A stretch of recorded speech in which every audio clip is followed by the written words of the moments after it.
কি আমাদের এই স্বাধীন ভূখণ্ডকে ভারতের হাতে ছেড়ে দিব? আমরা ভারতীয় আধিপত্যবাদকে মোকাবেলা করব যে কোনো মূল্যে ইনশাআল্লাহ। এই ভারতীয় আধিপত্যবাদের বলি হয়েছিল আমাদের বাংলাদেশের গণতান্ত্রিক রাজনীতির এই তারেক রহমানকে 17 বছর এই বাংলাদেশের বাইরে অবস্থান করতে হয়েছে। এই ভারতীয় আধিপত্যবাদের কারণে খালেদা জিয়াকে বাড়ি ছাড়তে হয়েছে। এই ভারতীয় আধিপত্যবাদের কারণে আমাদের ভাই হাজার হাজার ভাইকে গুম হতে হয়েছে। এই ভারতীয় আধিপত্যবাদ হওয়ার কারণে আমরা নিজেরা অসংখ্য ভাই ক্রসফায়ারের শিকার হয়েছি। আমরা 12-14 বছর ধরে বাড়ি ছাড়া হয়েছি।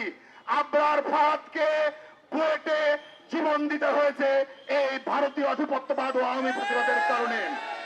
জুলাই আন্দোলনে 2000 আপামর ছাত্র জনতার জীবনের বিনিময়ে এই আওয়ামী ফ্যাসিবাদকে বিতাড়িত করার পরে আবারও তারা এই আওয়ামী পুনর্বাসন করার জন্য বাংলাদেশের কিছু মিডিয়ার মাধ্যমে, এই টকশের মাধ্যমে আব্দুর নূর তোষার, আনিস আলমগীর, মঞ্জুরুল হক পান্না নামের কুলাঙ্গারেরা বাংলাদেশে আবার আওয়ামী বয়ান উৎপাদনের চেষ্টা করছে। আমরা বাংলাদেশের গণতন্ত্রকামী জনতা এই আওয়ামী অপতৎপরতাকে রুখে দিব ইনশাআল্লাহ। আমরা বাংলাদেশে যে কোনো সুষ্ঠু রাজনৈতিক শক্তিকে ওয়েলকাম জানাই, কিন্তু কোন অপশক্তিকে এই বাংলাদেশকে আমরা ভারতীয় তাবেদারি রাষ্ট্র বানাতে দিব না ইনশাআল্লাহ।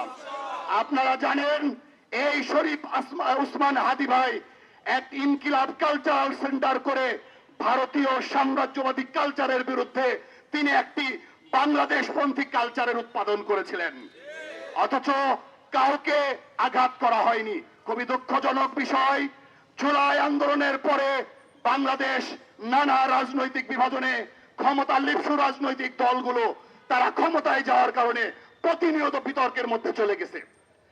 বিএনপি জামাতকে দোষারোপ করে, জামাত বিএনপিকে দোষারোপ করে, বিএনপি জামাত এনসিপিকে দোষারোপ করে, এনসিপি বিএনপি জামাতকে দোষণ করে। এরকম নোংরা ক্ষমতার রাজনীতি আমরা বাংলাদেশে চাই না। আমরা বাংলাদেশের জনগণ 2000 জনগণ কোন রাজনৈতিক দলের ডাকে বাংলাদেশে রাজপথে রক্ত দেয়নি। 2000 মানুষ 4 বছরের শিশু কোন রাজনৈতিক দলের ক্ষমতার জন্য বাংলাদেশে জীবন দান করেনি। অথচ আমরা কি দেখলাম? আমরা দেখলাম 6 মাস পেরোতে না পেরোতে 2-1টি বড় দল এদেশের ক্ষমতায় যাওয়ার লিপসায় এক দল আর এক দলের বিরুদ্ধে নোংরা, কেউ কাউকে রাজাকার বলে, কেউ কাউকে চাঁদাবাজ বলে। আমরা এই ধরনের নোংরা রাজনীতি চাই? আমরা বাংলাদেশে একটি সুস্থ রাজনীতি চাই। এই সুস্থ রাজনীতির আহ্বান করেছিলেন আমাদের শরীফ উসমান হাদি ভাই।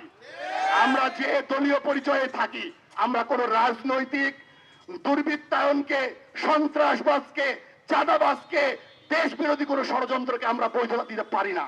আপনারা জানেন আজকে আমরা দারুণ ভাবে শোকাহত। কালকে আমাদের শরীফ উসমান হাদি ভাইকে ঢাকায় জানাজা হবে।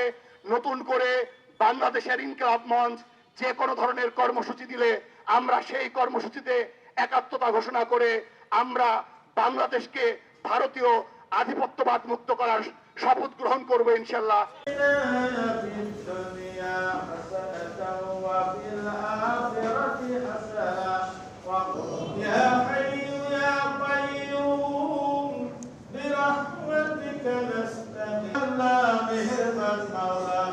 জুমার নামাজ আদায় করে আপনার আমাদের সবার নামাজকে কবুল করে দেন। মাফ করে দেন, মাফ করে দেন আল্লাহ।